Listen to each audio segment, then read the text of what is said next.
আসমানে যাইও না রে বন্ধু, ধরতে পারবো না তোমায়। পাতালে যাইও না রে বন্ধু, ছুঁইতে পারবো না তোমায়।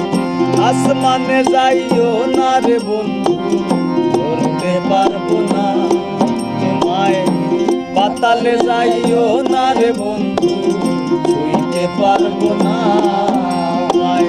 বুকের ভিতর রইও রে বন্ধু, বুকের ভিতর রইও, অন্তরে অন্তর মিশাইয়া পীড়িতের গান গাইও তুমি।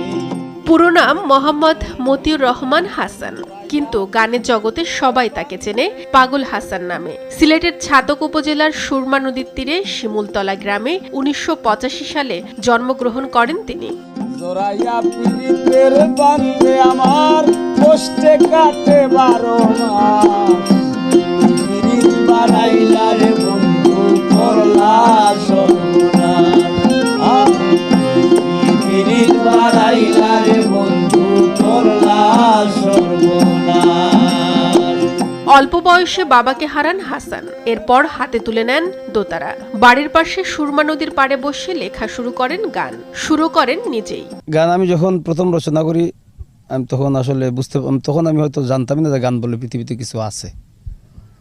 গানটাই হচ্ছে আসলে ভিতরের সুর, ভিতরের কথা, জীবনের কথা, মানুষের কথা, পল্লীর কথা, প্রকৃতির কথা, জীবের কথা, পরমের কথা।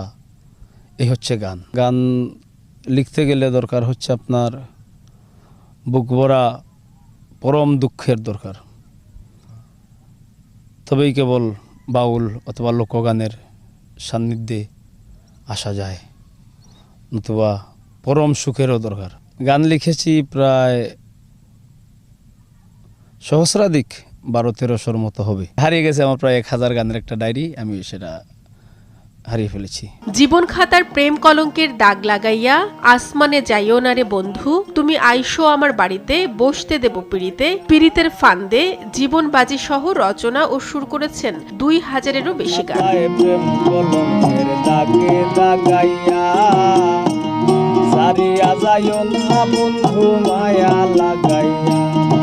এগো সারিয়া যাইও না